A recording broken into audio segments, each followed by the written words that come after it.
9 points clear of second place Arsenal, 11 ahead of Manchester City. Add to that the victories over AC Milan, Bayer Leverkusen and Real Madrid in the Champions League. Yet, somehow people are still saying Liverpool haven't faced any big teams yet. Really? Well, it's official, guys. We can finally call ourselves title contenders. And what a way to announce this is Arne Slot in his first meeting with Pep Guardiola on English soil came out on top. Even better, we've now extended City's winless streak to 7 games, with 6 of those being consecutive league defeats. And by the way, we didn't just win, we put in one of our finest performances of the season to do it. So if you missed the game for whatever reason, or if you're here just for a detailed deep dive into how it all went down, make sure to hit the like and subscribe button and get ready for the most in-depth tactical breakdown we've ever done on this channel. It became clear now that there is no bench players under Arne Slot. Every single member of this squad has a role to play, and the lineup choices are never random. So whether someone starts or sits on the bench, there's always a reason behind it, and honestly, it shouldn't surprise us anymore.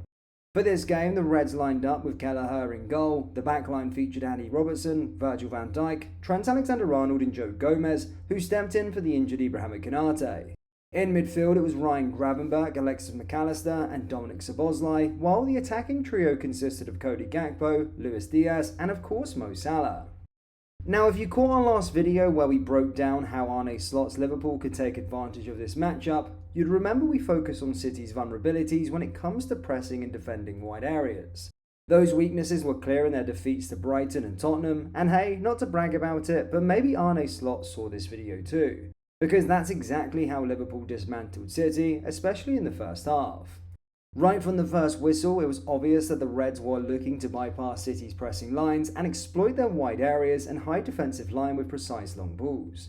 Take this sequence for example. Kelleher went from long from his area, and while Akinci won the initial header, Liverpool had already positioned players in central areas in numbers, with Trent tucking inside. The goal here was simple, to create numerical superiority in the centre, giving the Reds a better chance to win second balls, and in this instance, it worked perfectly. After securing the second ball, Liverpool quickly switched play to the wide areas, where Arne Slot's system provided another numerical advantage. On the right hand side, Salah and Trent ran directly at Ake, creating a dangerous overload. But it didn't stop there. On the far left, Gakpo, along with the midfielders, runs in central areas, successfully overloaded City's defensive line. Luckily for us, one player with the skill to tear through City's lines returned just in time for this game, Trent Alexander-Arnold. See, all Arne Slot's men needed to do was to provide the right positions for Trent, allowing him to unleash those pinpoint long balls to runners breaking behind the defensive line. In this instance, a long ball from our defensive third allowed Trent to set up Salah and Diaz in a 2v2 situation against City's defenders. But that wasn't all. Trent didn't just create problems with his passing, he was the key reason we opened the scoring. So let's break down that goal sequence, shall we? After that Van Dijk header that struck the post, we managed to quickly regain possession. Here you can see Trent already positioned into the back three in our rest defensive shape, slotting in at left centre-back alongside Robertson and Gravenberch. Even as we reset with Gravenberch and Gomez rotating back into their usual positions, Trent stayed on the left and more central, while Szoboszlai shifted out to fill in at right back. This seemed deliberate, and here's why. By staying central and with his side to play, Trent could angle his body better to execute those trademark long balls into wide areas. Plus it added an element of surprise. City were left guessing whether to press him or hold their shape. And sure enough, that's exactly what happened. Trent, without even needing to look, launched a perfectly weighted long ball into the space, knowing Salah was ready to make the run. From there, Salah found himself in a 1v1 situation, and with Gakpo making a clever run to the back post, the Egyptian king delivered a pinpoint cross, allowing the Dutchman to tap it in and open the scoring. From another angle, you can see how instantly Salah recognised Trent's intent, anticipating that direct ball before anyone else on the pitch. Based on our analysis so far, you might assume the Reds spent the entire game spamming long balls from deep, but that couldn't be further from the truth. In our usual 4-2-4 shape, Arne Slot introduced a subtle yet effective tweak. While Gravenberch often dropped into the midfield to ask for the ball, there were key moments where he rotated with Dominic Szoboszlai. The Hungarian would drop deeper to quickly exchange passes, allowing Liverpool to execute the classic up, back and through pattern, a movement that sliced right through City's defensive block with precision. Overall, it was close to a perfect performance on the ball from the Reds in the first half. We dominated with 58% possession, completed 223 passes, and registered an impressive 1.58 xG. But what about the defensive side of the game?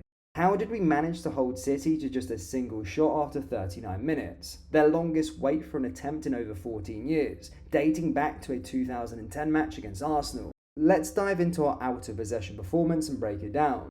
On the defensive side, the Reds successfully nullified City's 3-2 narrow build-up shape. We've talked before how about mixing a 4-2-4 defensive setup with a passive press can be a recipe for disaster. Thankfully, that wasn't the case here.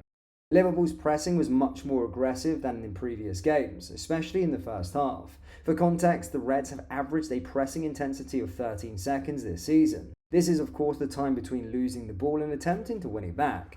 But in this match, that number dropped to just 11.6 seconds. That's exactly how we managed to suffocate the citizens, making them uncomfortable on the ball. So let's break it down further. Shaping up in our usual 4-2-4 structure, which occasionally shifted into a 4-2-3-1, we effectively blocked City's central passing lanes into their pivots.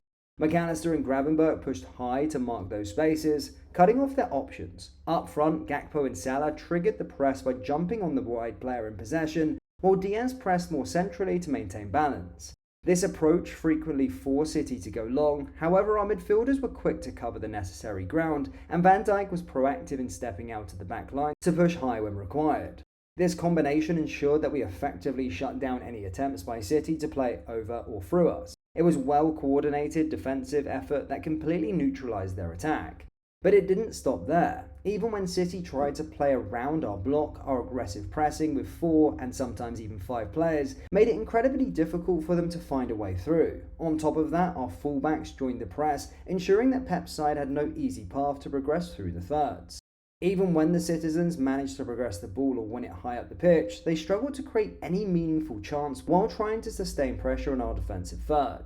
This was largely due to both Gravenberch and McAllister tracking runners and even dropping into the defensive line, temporarily forming a back 5 or sometimes even a 6.